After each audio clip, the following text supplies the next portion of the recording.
everybody. Welcome back to the Acquire podcast. And if you have any idea what six-figure bloat is, today is for you. And if you don't, listen in. We're going to talk about it. I'm really excited because if you've ever wondered how you can turn your passions into profit without getting lost along the way with online chaos and the six-figure bloat we're going to talk about, you're going to love my guest today. Oh, Conny Twomey. I love this woman. She's fantastic. We've spent the last 10 or 15 minutes off camera just talking about the best things. And we're going to get into some of that and others as we go through. So, Conny, I'm super excited that you're here. Thank you so much. Jenny, thank you so much for having me. I'm extremely excited to talk about this. Yeah, you're fascinating to me because you and I share a similar passion. I mean, you love monetization, you love high converting funnels, you love a wealth mindset and looking at the hacks that make that happen. You love creating a lean, mean, profitable business machine. I'm all for it. And so I'm Mhm. excited by today's conversation. Let's kind of guide the listeners in here. We're going to talk about six-figure bloat, but one of the things that we were talking about off before we hit record was the fact that you and I both agree that our businesses should remain incredibly lean, I think, right from the get-go. Can you share a little bit more on your vision about that? Oh my God, absolutely. Like creating a lean business should be everybody's goal because in the end, like who wants to pay a bunch of money to automations, to systems, to maybe assistants? And while I'm all for having support because you want to be a high achieving female male that, is able to have that support, you also still want to have a system and a business that runs lean. So of course you're increasing your profits. And here's something that I've observed over the years is so many people, they at some point get into a situation where they think, oh my God, I need more automation. I need more, I need this software that does this. I need that software that helps me with exactly the specific task. But what I always come back to is, do you truly need it? Does it serve you? Mm. And does it give you the results that you're truly looking for? And there are many, many times where the answer might be short term. Yes, I absolutely need that, but that's a very, very emotional point where you're coming from ooh, it's almost like a lack mindset where you're in that Yeah. situation where it's all like a little cringy and you're like, I need this, I want this, And then you realize like 2, 3 months go down, your hormones are back normal. Maybe you're in a weird part of your cycle, right? Where you felt Maybe. like I need it now, and then next week you're like, what did I do? Oh my God, I love that you brought that into this conversation. That is so freaking true. Depending on where you are in your cycle. And hey, you know Make what? different Men get them too, decisions. okay? Yes. Everything is like, I want this now. I get it. I totally get it. I think one of the things that I was excited about talking to you about was that, when I was in my low five figure, just basically breaking ground with the business, my biggest first mistake was a software mistake. Hmm. I was delivered an ad for Infusionsoft, now known as Keep. I still call it Confusionsoft. No shade to them, but it's just not my piece of software. And I was invited to a webinar. I joined the webinar, blah, blah, blah. You had to give your phone number when you registered for the webinar. I ended up not going to the webinar because all of a sudden my phone started ringing and I All the was time. bombarded with calls. But, anyways, they offered me a software deal to get Keep. It was for like $500 a month. I was pre-rev, by the way. Okay. And silly Hmm. brained. Hmm. Let's guess what period of my cycle that was in. I don't know. And so I went for it like an idiot. I was like, oh yeah, this is going to be great, blah, blah, blah. And then it was like a pain in the ass to get out of. It took me like 3 weeks to get out of a contract, but I managed to get out of it. And I couldn't believe that I was that silly to do this, but Hmm. I'm not the only, like I've talked to so many entrepreneurs and I'm not the Absolutely. only one that's done that, thinking you need the maximum bells and whistles when literally you need the leanest tech stack you can think of. I mean, Yep. I still know people who are using like people in the six-figure, even seven-figure range that still like use Google Sheets to, run their finances off of. I couldn't do that. But talk to me about the six-figure bloat because how do we get to that point and then what does that look like? And let me explain what you see it as because it's so much So I fun. mean, I know, I love that word. So for me, the six-figure bloat is, you're growing online. You first of all, you want to grow. Of course Mhm. you want to grow. Everybody wants to grow. But then there comes a point where you feel like, okay, in order to scale, because we all want to scale, I need to outsource things. And all of a sudden you start to look into outsourcing. What can I outsource? And while there's, I would call it there's the $10 stuff that you can do, the $100 stuff, and the $1,000 stuff, you want to keep the higher ticket items to yourself. You want to do that. Whereas a lot of the lower ticket ones, yes, you can outsource. Mhm. But the question really becomes, how do you outsource it in a way that you are acting smart and you're not just blowing that money out the window? So, maybe I'm very sure you're already using some systems in your business. How do you utilize them? Do you utilize all of the different features that your system has to offer? Or all of a sudden, do you think, oh, I need this additional thing too because it's a shiny new object? Meanwhile, you didn't realize that that's potentially already integrated in the software that you're using. Oh, you mean So that there's countdown timer that I really, really want? The one that, yeah, yeah, that one. like the sale is only happening today. So, the emotional buyers go like, you give it to Hmm. me. Whereas, I definitely fell for the King Sumo stuff back in the day. I'll tell you that. yeah, yeah. And it happens. It happens all the time. And in the end, what it just shows you is that it's really, really effective and smart marketing on Hmm. whoever side that put that out. So something that I always say is take a moment and really feel into how an offer, how a software feels. Is it the true, like in the moment I need this, or is it a long term, yeah, this can actually really make a difference for me? And maybe give it 24 hours. I mean, give it if it's truly that short of a deal, like sometimes those are I don't buy just anything on a buzzwords that deal are like out there. that. Nope. Right, yeah. And Longer. so exactly. And I've done exactly the same. I mean, let's be real. Like I've invested in systems where I was even on sales calls. And of course, sales calls, we always know how they end Yep. with me making the sale. And then afterwards being like, do I truly need that? And there are two different parts, I would say, because there can be sales calls where yes, you buy something and you actually needed it and you didn't know you needed it before. I'm okay Sure. with those. But then there's still the ones where afterwards you feel like, oh, that just happened.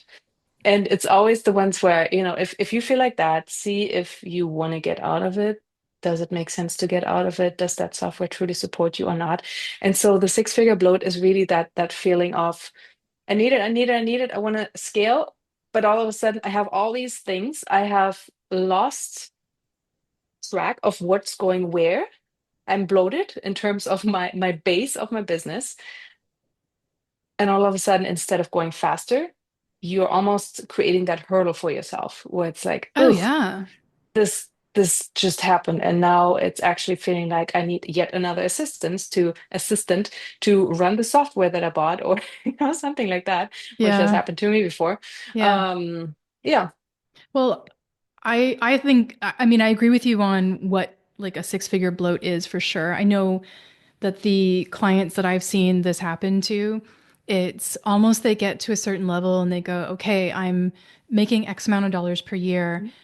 Now I want to take a back seat in my business and I want Yep. all these things to run it for me. And I see the merit in that idea, but I also think it is a massive catch 22, and it's also a big opportunity where things like it's like a point where things can fail. Mhm. And I think this is where we, as we're scaling, as we're growing, as we're going, multi six up to, seven, if that's your goal. Not everybody wants to get to that. If you do, awesome. I think we have to be incredibly smart. And I recommend my clients do a really painful audit.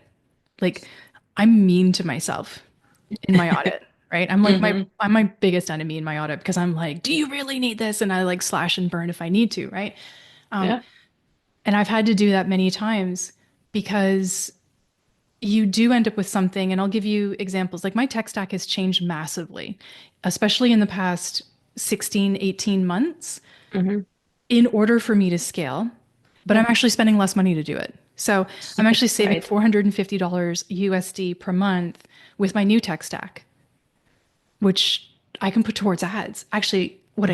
what I did with it is I actually hired another person that I needed, right? And so Yep.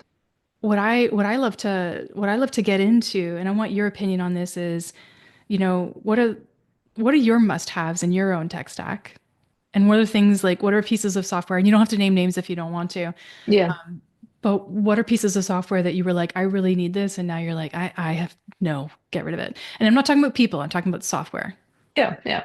No, I think it's talking about software is fascinating to me because I feel like Same. software can literally be your best friend or it can also be your worst enemy. I mean, it's not just the mindset, but it's really the software that's there for you because you want that stuff to run in the background. You want it to be automated, you want it to be lean, you want it to be smart and do all the things that you in your business need. Hmm. But what I have observed is so for about a year, I ran a Instagram live series that I called the Diary of an Affiliate Marketer.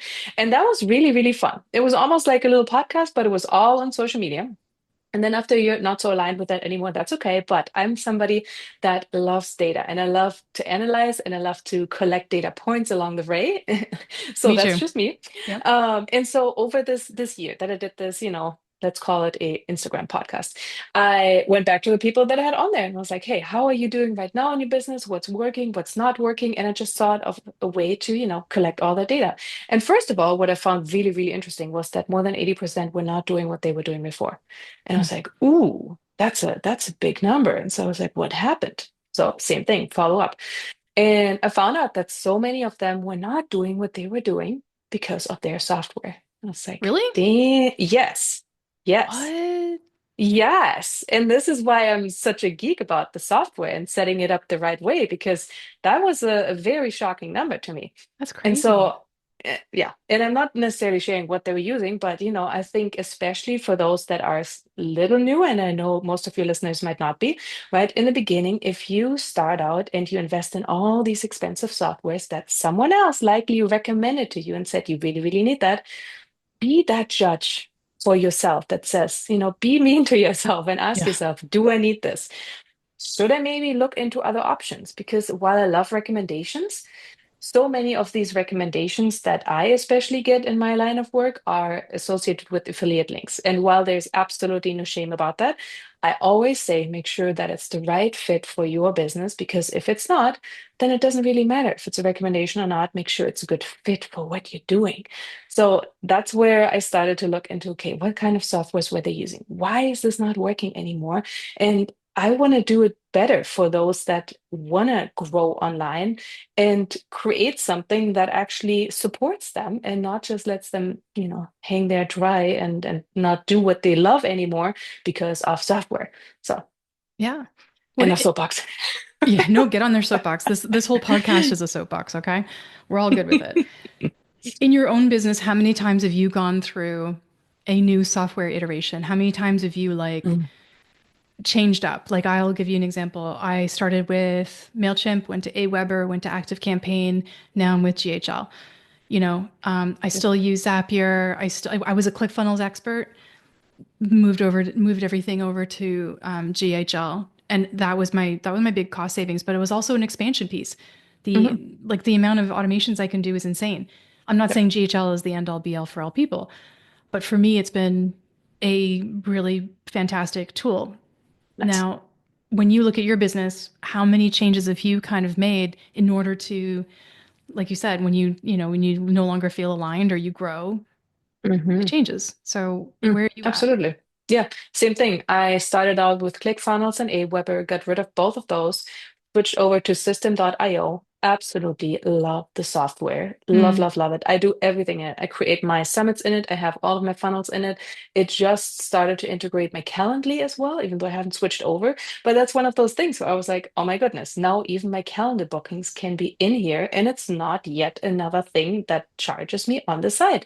It's like that's kind of what I mean with, really maximize what you use the software for, because I can guarantee you there are still, for me, even parts that I'm not using so far that I haven't hmm. explored and that I could do better. But I'm that person that loves tracking. I love data. I love numbers. I love to really understand what's behind it. And while there are definitely things that I can outsource at this point, I also think it's really important for you, whoever I'm talking to right now, for you that's doing their business to understand what the software is doing for you. It doesn't mean that you have to do it all yourself, No, but you God at no. least want to have that very basic understanding of what it does so that when you outsource, and they talk back to you in, the software language, whatever it might be, then you know what they're actually talking about. So that, you can also have a little bit of control over, is this actually what we want to do or not? Does it make sense or not? And, here's one that I typically don't like and recommend, the Stan store. Which one? Everybody freaking Stan. What is that? Oh my God. I'm so glad you haven't heard of that. No. Stan is literally it has grown a ton. It's basically a way to put your digital products out there, to put your links in it.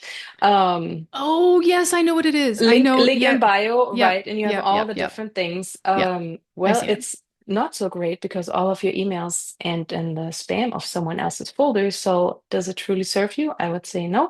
But I don't want to talk bad about them because I'm pretty sure they had a really good intention with what they created there, There's and it nothing solves. wrong with our opinion No, on it. I no, mean, it no, doesn't work for you. You're not saying nobody should use it. You're just saying it's not exactly. useful in your business. Yeah, That's okay. I'm good with that. that's exactly it. So that's where I'm at. I really think that, if you want to grow, if you want to expand, find a software that does that with you and for you, and Yeah. find someone that can talk to you in a language that you understand it, so you know exactly what's happening with that software. Hmm. I think I think we need yeah, I think we need to make transitions slowly, right? And Yeah. that's part of why I don't do I'll wait a 24 hour. I wait a week. Yeah. So, moving over to GHL actually, funny enough, was like a 2 year process for me. And the only reason it was 2 years is because I kept getting a 14-day trial and trying it out. And because my business was so crazy at the time, it felt too daunting to do, Mm, right? yeah. I'm smart. I'm good with tech. I can figure out all the buttons and play with all the things. But I noticed that GHL was different. I noticed that, and software like it, like even the new ClickFunnels has got a little bit of a similar feel, and that's for a reason. These new softwares where there's a lot of opportunity for automation, segmentation, tagging, custom fields, all that kind of stuff. That stuff is next level. Like Mhm. insert swear word here, next level bleep, right? It is nuts. And I've never seen it used in such a way as I have recently. I'm working with a team right now, and we just built out to some like I built out a summit, we built out an SLO, built out all this stuff. And the person who builds in Go High Level, not me, but this person, the amount of time that we spend just on just on form and function before we even built, I'm talking Mhm. 90-minute meetings, 3 of them just to figure everything out because there's custom fields, there's 12 automations, there's, like 9 pages, and all of those have custom fields in CSS. Like it is, but the end product is insane. Mhm. Like it's more than I could do when I was, claiming that I was a ClickFunnels expert, which I feel like I was at the time. Uh, And you just still am. just not a CSS expert. I could just really Yeah. manipulate the software to look really, really good. Yeah. Anyways, I just find that when we're and you can tell me if you think I'm right or wrong, but I just feel like when we're looking at softwares and when we're playing in our businesses in that space, we really have to be intentional with our moves. Like it took Yeah. me a while to move over to GHL. It took me a while when I moved from Aweber to Active Campaign. That was one of my scariest moves, but it also was the one that validated me a lot. Like I felt like I was actually a pro in business at that point because Aweber felt very like I'd outgrown it, Mm. right? And I love How the so? software. That's interesting. I felt like I had because at the time when I was using Aweber, it didn't have it didn't have the UX that I can mesh with. Yeah. And so I wasn't using all the features to their maximum. And at the time, I felt like their UX wasn't just fitting where I was. I felt like I had outgrown their email, like the email system, like there wasn't Mhm. tagging and automation that I wanted, and so on. Mm. It's developed since then. It has, but Yeah, at the of time I was course. using it Yeah. hadn't. And so I felt like I'd outgrown it. And moving to Active Campaign when I did, it felt like, my gosh, it felt like I'd arrived. Like it felt like I was playing with the big guys now, right? Hmm. And I know a lot of people who felt that when they moved to Kit, which was what was Kit? Kit was not Active Kit. Never What heard was of it. Kit? Crap. People know this, and my brain's not braining. But Kit is a different, it had a little bit different name before. Anyways, Okay. Kit's really cool. I use it with some of my clients. Nice. And the one thing I can't get rid of is Zapier. I have to have Zapier because it makes everything talk. And it's a love-hate relationship between Zapier and I. I have respect, but no love. I respect what it does, but it's a pain in my arse because how it like it just you have to know your stuff and go step by step. I Yeah. am not. Yeah. I don't know about you, but I'm not like a one, two, three step person. Sometimes I'm like jump ahead, so it's challenging. Well, I think a lot of people are. Yeah. Do you Yeah. use Zapier? I don't. What do you I use don't for use your like if this then that stuff? Do you have anything like that? all in system. Systems.io. Okay. Uh-huh. I'm I'm not I'm literally like I'm in love with that freaking program. seriously. That's cool. Yes. That's really, really And maybe cool. I'm not using it the way you are using it, right? And that's the other thing. I mean, there are so many different ways that I can I set it know. up in terms of my email campaigns, in terms of tagging, in terms of how my newsletters get segmented and sent out. It's just, yeah, Cool. has been working extremely well. And I mean, your business is growing, it's doing well. You're looking at making Hmm. a big shift in your life right now, which I think is, Yeah. at the time that this comes out, you might actually have made that big shift. Will that big change in your life coming, will that affect the way that you like any of the systems and processes that you're working with or the None, softwares? none. No, you I won't mean, change anything? I'm assuming you're talking about the move to Germany. And Yeah. yeah, because, it depends on what shift we're meeting. No, so I just with wasn't sure if that everything was I'm public. doing, it is somewhat, and Okay. that's okay. So, we're in the States right now. We're in Florida, and we're moving to Germany because it's something where, I have two kids. They're at this point 5 and 8. And as a family, we've always said I want to have them go to school in Germany. I had an extremely great childhood there. It's safe, it's all the things, it's healthy. So we are making that big transition to actually move as a family internationally to Germany. And with that, I get that question so many times. It's like, oh my God, how are you gonna take your business with you? It's like, easiest thing ever. I'm just in a different office in a different time zone. I mean, it's Exactly. it's honestly not different than I'm operating right now because my clients right now are in Australia, which is always so hard to make meetings work because if it's 4 p.m. here, it's like 7 a.m. the next morning or something like that. So already really hard.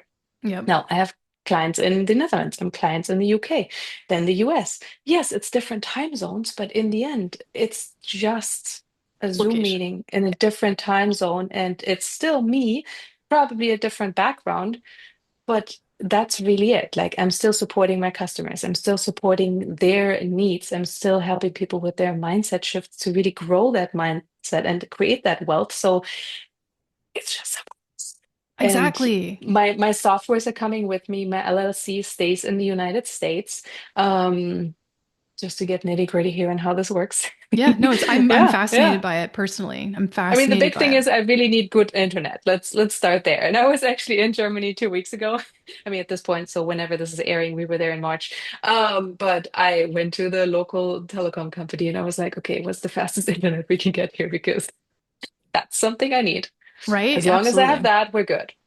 I can And go that can be anywhere. achieved. Yep, Hmm. I love it. I can go anywhere. I can take my computer as long as there's internet. Yep. Uh, I love that part. This Yeah. building that we're in now, that my partner and I moved into, the walls are really thick concrete, and so the Ooh. internet signal won't make it to the bedroom. Which is also a good thing. Yeah, but we have an extender and I can go do that. But I love the functionality of being able to move. And I just think that Yeah. you grabbing the family, moving, everything stays the same except your location is fab. Yeah. I love that. Before we wrap up, do you want to share a little bit more about how you support people, a little bit about the business? We never really got into that. Absolutely. No, that's Tell me a okay. little bit more about that. Yes, I always say, I'm definitely that multi-passionate entrepreneur. So there are different parts to me, and I'm absolutely okay with that because I think we all start somewhere, but I'm also really happy to support people as they grow. So something that I do with social media is really helping people monetize their gifts, passions, whatever they love. And this can be something where you feel like it might be so small, but if you are the expert in it and you can talk passionately about that for hours, then I know that you have a gift and you can use social media to share that and create Hmm. quite good money with it. And I'm more than happy to help you. There's a freebie you can grab. But with that comes a funnel that you need. You need a funnel, you need a software, you need a system. And that is exactly why I recommend System.io, because you can create all of that right there. But what is so important is that as your business grows, as you're passing the six figure, as you're reaching for multiple six figure to maybe even seven, a lot of times there's a block. There's the shift that needs to happen from the mindset of, oh, I want to help so many, to like, I'm really niching down on what I'm good at, and I want to find that mindset that catapults me, not just gets me there, but catapults me to the next level. And so that's really the wealth mindset. I have programs for that. My clients have seen incredible results. I'm so, so happy for them, from like 2K a month to 35K consistently. So Nice. there are some real, real good shifts in there. And if that's where you are, reach out wherever you are in your journey. If any of this resonates with you, just send me a DM and I'll be right there. Yeah, just depending on the time zone. That's all. Exactly. Well, I've loved chatting. You and I met when you were on Many Bundles, which is a bundle that my partner and I created that started in end of 2024, and we're going to relaunch it in 2025 with a brand new look, Ooh, which I'm looking forward nice. to. Yeah. And then you've had a summit that I've been a guest on, and now you've Hmm. been here on the podcast. And I just love collaborating with you. I love collaboration over competition. That is my phrase. That's how I Yes. feel. And I'm just excited that we can find different ways to continue the conversation. So, Connie, thank you so much for doing this. Really appreciate it. Jenny, thank you so much. It's always such a pleasure talking to you. And I really agree with who you are as a person and how our conversations flow. It's always so much fun. Yay, fantastic. Well, I can't wait to keep hearing what's happening on your journey. We'll put all the links from today's podcast in the show notes. I might even include System.io, even though it's not a Good. software I use, but that's okay. We'll put it in there, and make sure that you check out everything with Connie. Go and follow her and grab some of her really cool freebies. We'll put those in the show notes as well. And if you've been listening this far, thank you so much. We've got so many new listeners. Oh my gosh, every time I check my stats and the numbers are freaking me out how cool they are. I just want to say I appreciate you. We've got listeners all over the world. I just see the numbers ticking up in all these new countries every time I check, and it is just blows my mind. So thank you, Acquire listeners. You're the best. And if you want to get more of this podcast, make sure you have subscribed so you get it dropped into wherever you're listening every week, and you can grab every episode. And if you need any help from me, go to jennywright.com. Make sure you check out what I have available as well, because I'm here to help with your list building, lead generation, sales, all that good stuff. Thank you so much. We'll talk to y'all soon. Take care.